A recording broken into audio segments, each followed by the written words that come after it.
Hello and welcome to this Tales from the Hut Hangar Aviation Rarities episode about the Campbell Model F. And I just realised it's the first American aircraft I've covered, so apologies to my American friends over the pond, but more will follow in due course.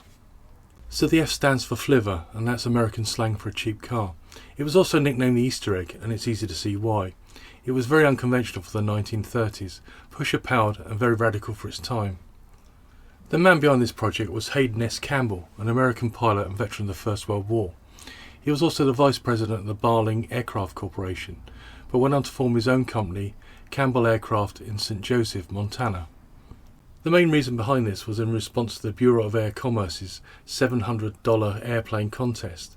This was to improve the situation for private flyers in America. Campbell had distinguished himself by building a rather interesting aircraft based on a concept that appeared in the 1920s.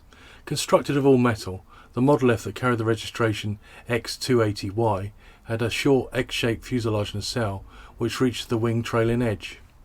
Its 100 horsepower 75 kilowatt adaptive V8 engine was mounted on top of the nacelle on rubber blocks, positioned over the spar with its pusher propeller just beyond the trailing edge. Its standout radiator, that made it look like an early jet from the front, was just after the roof of its cabin, which had streamlined multi-panelled glazing rather than a windscreen. The cabin seated two side by side, sharing a central throw of a control column for training. Each seat had rudder pedals that could be removed for a passenger. The tail was carried on a pair of slim monocoque booms from the spar at the ends of the inner wing panels. Its tailplane was rectangular in plan and the twin fins triangular in profile, carrying a narrow chord elevator and blunted rectangular rudders.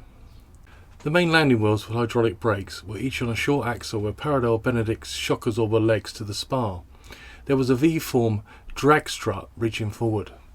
Each leg was also the forward attachment point of a tapering girder on the tail boom underside. The fork-mounted nose wheel was steerable from the rudder pedals. So X280Y first flew in 1935. The Model F was advertised as a very economical aircraft, doing 22 miles per gallon. And all this could be yours for $1,500. The original $700 requirement for the competition was dropped. It was reported the aircraft was easy to fly, and they said it only took 3 lessons to learn to fly it. The aircraft held its direction and altitude, even with hands off the stick.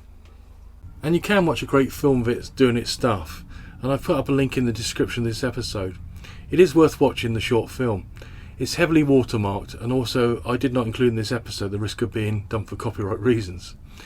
The name of it is the demonstration of the Campbell Model F Flivver airplane at Bolling Field. Up to 1937 it was making demonstration flights, including one at Bolling Field Air Force Base. It was damaged in another demonstration and was not repaired. A second aircraft was planned, but it never materialised.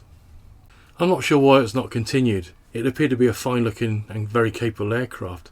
As for the company and Hayden S. Campbell, what happened to them I simply don't know.